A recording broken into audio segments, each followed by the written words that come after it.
There is an African proverb that says the water can only flow with the thanks of a well. And those involved with the nonprofit Drill4Life take that very literally as they work to bring safe, clean water to African communities that so desperately need it. And as a sponsor of this segment, they're hoping to reach out to more of you to help them with that mission. From donating to volunteering, there are plenty of opportunities. And it is so nice to have with me today Deon McCarthy, Ashley Lemon, and Anna Karbler, all with a nonprofit Drill4Life. Ladies, thank you for joining me. Thank you for having us. This really is an incredible organization. And to say it began with just two people kind of meeting from two vastly different worlds might be kind of an understatement. And Deon, you were one of the first board members to hop on to this mission. So I want you to tell me a little bit of the backstory of Drill4Life and how it came to be. Oh, it's such an amazing story. So I'm originally from Zimbabwe, and I met Simba and Stacy in 2011. And Simba is also from Zimbabwe, and it was based on a network group that we were part of. And they had mentioned that they were doing something in Zimbabwe for drilling water wells.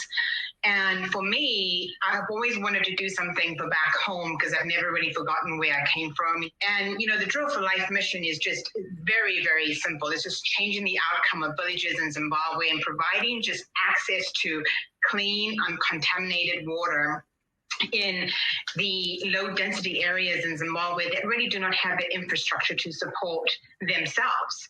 And with no water, the rates of death are high, disease is high, the hygiene is very low. So what we're doing is really improving these villages and providing this sanitation of clean water, which is just very basic human right, generally speaking. It's just not the people, it's just not the health, but it's their livestock, it's the gardens that they're managing to produce to sustain eating healthy food and vegetation and so forth. So there's a lot to the backstory of why we're doing this and why this mission is so important for areas like Zimbabwe. It's just near and dear to my heart. Yeah, you can definitely tell these people were putting their lives at risk to get not even clean water, to just get water that may end up making them sick anyhow. That's right. That's right. And if you think about it, these people would walk for maybe 10 miles a day to find a water hole in a sandy pit and dig those sandy pits to get down to the water source and pull that water into buckets. And you'd find the buckets would be filled halfway through with just sand and silt. And they would go home and they'd let that sand and silt soak to the bottom and then scoop the water out and then use that for cooking and drinking. And that's where you get the parasites and the waterborne diseases and so forth. So it was just not sustaining those villages long term. All right, Anne, can you tell us then, what does it take to install a well? And what's the typical cost associated with that? Well, it's quite a process.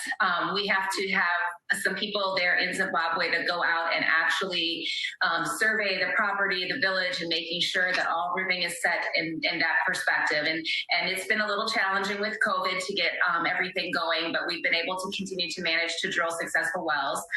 It costs about $10,000 on average per well. And so far we've had 10 successful wells. So we're striving to do more, but it is quite a process. A lot of back and forth between the drilling company, our contacts over in Zimbabwe, and then us here in the U.S. And Ashley, that leads us to the fact that donations, fundraising, I mean, it's a huge part of what you do. It's how you can do this and continue to be successful with it. And you've got an upcoming event, right? Having a little barbecue and trying to raise some money. We do. It's going to be such a fun event, September 26th at Highbanks Metro Park. From noon to 4 p.m., we have our Zimbabwean barbecue.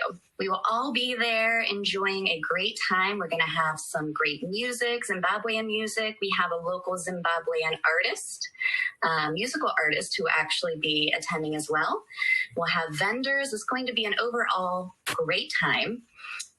But again, this is a fundraiser. So this is where we get the money to change lives in Zimbabwe. You can find tickets online at our website, www.drill4life.com.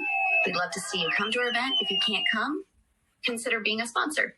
And you can tell, of course, the passion that all of you have and just the importance of what you're doing. So I want to tell people, go to the website, drill4life.com or drill4life.org. You guys are also active on social media. You can see some of those crazy cool videos of the celebration in these villages in Zimbabwe and help back the mission of Drill for Life. So thank you again for being here. Thank you so much. Thank you. And Drill for Life sponsoring that segment again. And a note that the family-friendly barbecue on September 26th is a great chance to show your kids some African culture while teaching them to give back. Drill for Life, again, always looking for volunteers. And you can go to their website, drill4life.org.